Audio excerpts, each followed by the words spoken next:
I'll give you an example of this. I, believe it or not, I know as I stand here today, it's hard for you to believe, but at one point in my life, I used to love drinking sugary soda. And I loved Dr. Pepper. Loved it. I mean, really loved it, like drank a lot of it. And as Patty got pregnant, I looked like I was having twins. And I just kept drinking Dr. Pepper, and I would drink it all the time.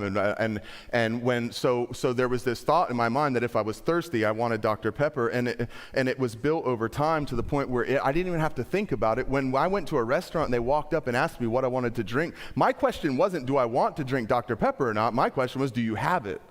That was the only thought process that was involved. And if I already knew they did, because walking in I saw their fountain, or I saw a sign, or I saw it on a menu, I didn't have to think about, do I actually want this? I already knew I wanted it. The thought was already there. And so there was this automated response that required no thought on my end. When they said, what do you want to drink? I want Dr. Pepper. And the more I thought that way and the more I did it, the more natural it became, to where if I wanted something other than Dr. Pepper, I'd actually think about it. Like, do I want something else? Water? Get that vile stuff away. Not unless it's carbonated and has 23 different flavors in it. And then one day, I came to the realization that it was bad for me. And I'm not saying you couldn't have one here or there. And maybe you can drink it every day. This was my realization that it was actually harmful to me, that I was ingesting stuff that was not good for me, and I did not like the fruit that it was bearing in my body. And so I made a conscious decision that because new information had come, even though I wanted it, I didn't want it. How many of you have been in that place where it's like, I don't want that, but I do want that? Like, I don't want that, but I want that. That's your flesh warring against your spirit. That's the old way of thinking confronting the new way of thinking and used to getting what it wants. And so when I decided I'm no longer going to drink soda, sugary soda anymore, I just made a decision one day that I wasn't going to do it. The first time I went to eat and they asked, what do you want? I almost said Dr. Pepper. Like it was in my brain. It was like, Dr. Pepper, Dr. Pepper, Dr. Pepper. But there was another voice in my brain that said, no, that's bad for you. You don't really want that. You'll feel better if you drank water. And so it took effort and intention for me to say, water. It did. And then when I started drinking it, I was like, this is not as good as Dr. Pepper. Liar! But there was something in me that said, yeah, but it's what you need. And it's better for you. And you'll like the fruit of it. And so, more and more, it was a continual thing. When I first went to the grocery store, I would walk, we went down the soda aisle, I would stare at the Dr. Pepper. Longingly. If I saw someone drinking one out of a bottle, I noticed it. Why? Because there was a way of thinking in my head that said that I want that. And I had given it to myself for so long that I created a pathway that there was very little disruption between the want and the get. But eventually, over time, when I would go to eat somewhere and they would say, what do you want? My natural response was water. And the weird response was Dr. Pepper. It started to sound weird I don't want that. It started to sound like a voice from the past trying to draw me back into something that once was so familiar and once took very little thought, from the thought to the action to having it in my hand and putting it in my mouth. And eventually, I can't even remember the last time when someone asked, what do you want to drink, that I thought, I want a Dr. Pepper. I honestly can't. It's been that long. My natural response now is water or something else that's not a sugary soda, but a sugary soda isn't even a thought in my mind. It's not even a temptation. And if I go to the grocery store, I probably, as I'm thinking about this, walked right past Dr. Pepper the last time I went down the soda aisle in the grocery store towards the water. I didn't even notice it. And if I did, I didn't even notice that I noticed it. I may have seen it, but I couldn't tell you that I saw it. Because it's no longer something that stands out to me. It's no longer something that has a place.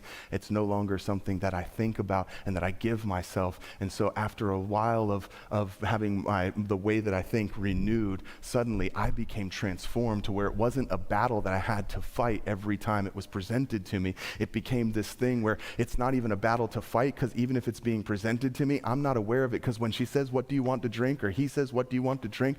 I don't hear them say, "Would you like a Dr. Pepper?" Where I once did. There was a time where someone asking me what I wanted to drink was an invitation into that. I don't hear that anymore. But it took intention, and it took actually thinking about what I was thinking about, and then yielding to the truth that I knew instead of the desire that I had. For that to go from something I had to do intentionally to something that became part of who I am. And that's what it looks like to have your life transformed by the renewing of your mind. It may start out feeling really foreign because for so long you've thought a certain way that you have to intentionally remind yourself of truth. It's like riding a bike, right? Like, you remember, I don't know if you guys remember. I kind of remember learning to ride a bike. Somewhat. I know where I was, and I know who helped me learn. When you first are learning how to ride a bike, you have to think hard about everything that's being said to you. Pedal faster. Keep the handlebars straight. Don't lean too hard one side or the other.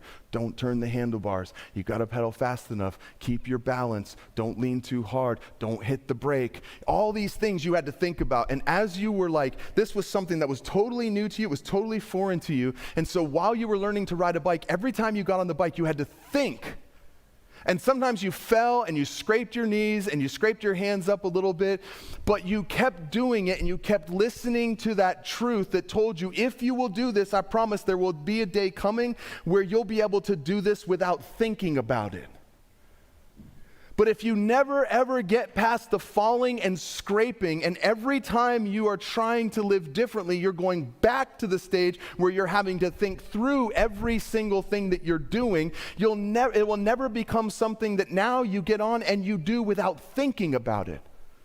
When's the last time when you were riding a bike, if you ride them right now, that you hopped on and you thought, I have to pedal fast enough, I shouldn't hit the brakes, I have to make sure I don't lean, I can't turn the handlebars, I got to keep my balance. You didn't think all of that stuff anymore, because at some point it became something that you were thinking and something you actively had to pay attention to something that became part of you and something you knew how to do without even thinking about it. That's what transformation looks like. It's when the Word of God goes from something I have to actually I know what the Word says, but I know what I want, to I know what the Word says and I still hear that voice, to I know what the Word says and I have yielded to the Word of God so much that it's now a natural part of my thinking, so my response looks like Jesus without me having to think about what it looks like to respond like Jesus in that moment.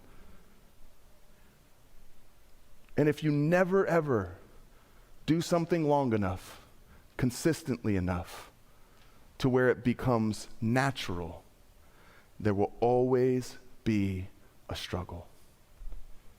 And the problem with that is we were not meant to live life constantly thinking about my feet, my hands, my balance, my speed, my brakes, because if I'm doing that all the time, how in the world can I lift my head up to see the other things around me?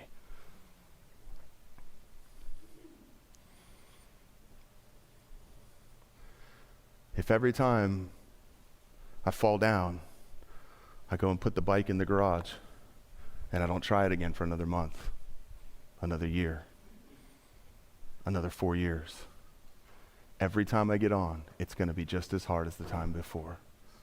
And I'm going to end up falling again, and I'm going to get scraped, and I'm going to run the bike back in, and I'm never going to do it long enough for it to become natural to me, to where it's no longer something that I'm having to think, to where my mind has been renewed and I know it, and now my life has been transformed, so it's no longer what I do, it's who I am. And you can imagine, you could take soda and you could substitute anything in there that you wanted to, and it's the same process.